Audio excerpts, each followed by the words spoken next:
Assalamualaikum murid-murid, apa khabar semua? Semoga semua hari ni sihat-sihat belaka. Okey, jadi kita nak sambung sesi PDPR kita. Okey, pada buku aktiviti jilid 2 muka surat 33. Okey, jadi hari ni tugasan kita nak menulis perenggan. Okey, kita nak menulis perenggan. Okey, jadi kita nak tulis perenggan, kita kena buat satu isi ni satu ayat lah. Jadi kat sini kita tengok dulu tajuknya, jadikan kebiasaan. Jadikan kebiasaan ni maksudnya jadikan amalan lah. Jadikan cara hidup. Okey. Ini semua perkara yang kita kena buat lah apabila berada di sekolah ni. Okey, jadi kalau kita tengok gambar dulu, gambar nombor 1, gambar murid-murid seolah-olah berada di padang kot. Okey, jadi mereka bersihkan tapak kasut. Okey. Gambar kedua, kita nampak seorang murid perempuan mengasah pensel. Okey. Kemudian kita nampak gambar murid lelaki dan gambar murid perempuan membuang sampah ke dalam tong sampah. Okey, dan yang keempat kita nampak seorang guru lah. Okey, suasana dalam bilik darjah, seorang guru mungkin sedang berkata-kata ataupun mungkin sedang memberi nasihat ataupun mungkin sedang mengajar murid-murid dalam kelas. Jadi mari kita tengok satu persatu apa aktiviti yang mereka lakukan dan macam mana kita nak membina ayat dalam bentuk perenggan.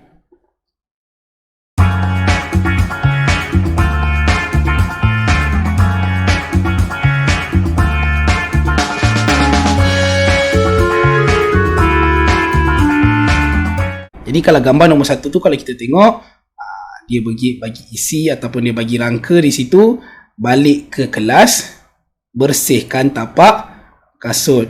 Okey. Jadi kita tengok kat sini. Okey, kita tengok ayat ni. Waktu pendidikan jasmani telah tamat. Siha dan rakan-rakannya balik ke kelas. Okey, dia guna ayat balik ke kelas. Sebelum memasuki kelas, mereka membersihkan tapak kasut masing-masing. Dia guna bersihkan tapak kasut masing-masing. Okey. Jadi yang ini untuk jawapan nombor 1. Jadi kita cuba bina untuk perenggan yang kedua. Yang pertama, mengasah pensel bekas khas. Okey. Kenapa dia mengasah pensel? Sebab pensel Siha telah tumpul. Kita kena bagi alasan dulu. Kita kena bagi sebab kenapa dia asah pensel. Okey. Jadi kita nak bina ayat mengasah pensel bekas khas. Okey, dia mengasah pensel untuk jadikan penselnya tajam. Dan kedua, bekas khas. Bekas khas itu untuk membuang sisa dia asah pensel tadi itulah. Jadi kita nak bina ayat macam mana? Okey, jom kita tengok kat sini macam mana kita nak bina ayat. Okey, pensel Siha telah tumpul. Okey. Siha mengasah pensel supaya mata pensel itu tajam. Ini untuk isi yang pertama lah. Jadi kita nak bina yang kedua, bekas khas. Siha membuang sisa asah pensel itu ke dalam bekas khas yang disediakan. Okey, ini contoh ayat lah. Agak panjang sikit murid-murid. Cikgu sikit tulisan. Cikgu harap awak boleh nampak lah sebab ruang yang disediakan pun agak kecil. Okey, kita tengok. Siha mengasah pensel supaya mata pensel itu tajam. Siha membuang sisa asah pensel itu ke dalam bekas khas yang disediakan. Jadi bermakna dalam satu perenggan ada 3 baris ayat. Itu yang dimasukkan dengan perenggan. Kalau ada satu baris ayat, kita panggil dia ayat sahajalah. Jadi kalau ada 2 atau lebih, kita panggil dia satu perenggan. Okey, so seterusnya kita tengok gambar ketiga, pembungkus roti. Okey, tong sampah. Okey, berjalan ke kantin. Mereka terjumpa pembungkus roti di atas lantai. Mereka kutip lalu membuang ke dalam tong sampah. Okey, ini contohlah.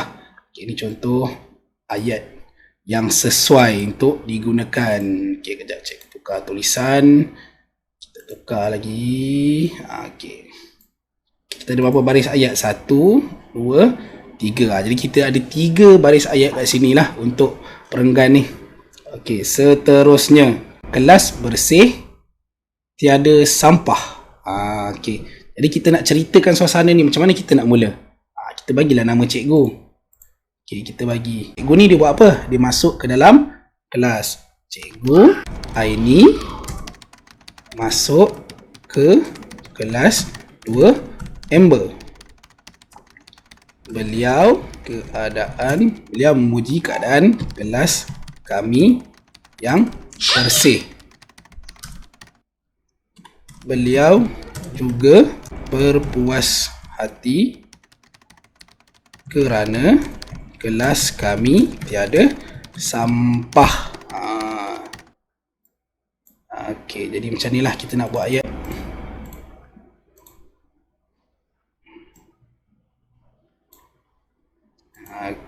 Okey, kita tengok sini. Kita tengok balik ayat yang pertama. Balik ke kelas, bersihkan tapak kasut. Kita semak balik supaya tiada kesalahan ejaan, tiada kesalahan tata bahasa. Okey, waktu pendidikan jasmani telah tamat. Siha dan rakan-rakannya balik ke kelas. Sebelum memasuki kelas, mereka membersihkan tapak kasut masing-masing. Okey, jadi kita tengok jawapan kita yang kedua. Mengasah pensel bekas khas. Okey, pensel Siha telah tumpul. Okey, dia mengasah pensel supaya mata pensel itu tajam. Siha membuang sisa asah pensel itu ke dalam bekas khas. Okey, jadi kat sini ada kesilapan sikit. Okey, cikgu nak padam kataan Siha ni lah. Awak tak perlu tulis Siha lah sebab dah ada dia kat sini. Okey, cikgu buat pembetulan, cikgu tak perasan. Okey, dia mengasah pensel supaya mata pensel itu tajam. Siha membuang sisa asah pensel itu ke dalam bekas khas yang disediakan. Awak boleh guna dia, awak boleh guna Siha, mana-mana pun boleh. Okey, untuk kata ganti nama diri. Okey, seterusnya pembungkus roti, tong sampah. Okey, Amin dan Aminah berjalan ke kantin.